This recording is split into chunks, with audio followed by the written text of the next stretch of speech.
সত্যি বলতে রাজস্থানে না এলে হয়তো বুঝতেই পারতাম না যে জল এক এক ফোঁটা এখানে কতটা মূল্যবান। আমরা যে জল গ্রামে থাকতাম, আমরা যখন গ্রামে থাকতাম তখন সত্যি বলতে সেখানে ঘর ঘর সজলধারা, জলের কোনো অভাব থাকতো না। জল কত কীভাবে আমরা অপচয় করেছি, কিন্তু এখানে এসে বুঝলাম যে এখানে জল সত্যি কতটা দরকার। তো এখানে আমরা সবাই ক্যাম্পার নিয়ে এখানে জল নিয়েছি, এটাই থাকে 15 লিটার জল। তো এক এক এক করে এখানে এসে সবাই জল গাড়ি আসে সকাল 6টার মধ্যে এসে আমাদেরকে জলটা নিয়ে নিতে হয়। সত্যি তোমরাও কখনো জল এভাবে অপচয় করো না। তো যাই হোক, কথা বলতে বলতে অনেকই দেরি হয়ে গেল। তো এখানে সবাই আমার কাকু, আমার বর মশাই সবাই যে জল নিয়ে আমরা সবাই উপরে যাচ্ছি।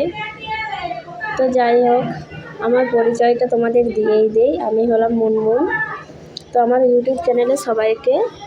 তো ঘুম থেকে উঠে এসে আমার ফ্রেশটা এরকম লাগছে, ঘুম থেকে উঠে রান্না করতে হয়, তো এই জন্য আমার ফ্রেশটা এরকম লাগলাম। তো এইভাবেই জল নিয়ে আমাদের ক্যাম্পাস চলে এলাম। তো যাই হোক, ভিডিওটা এখানেই থাক।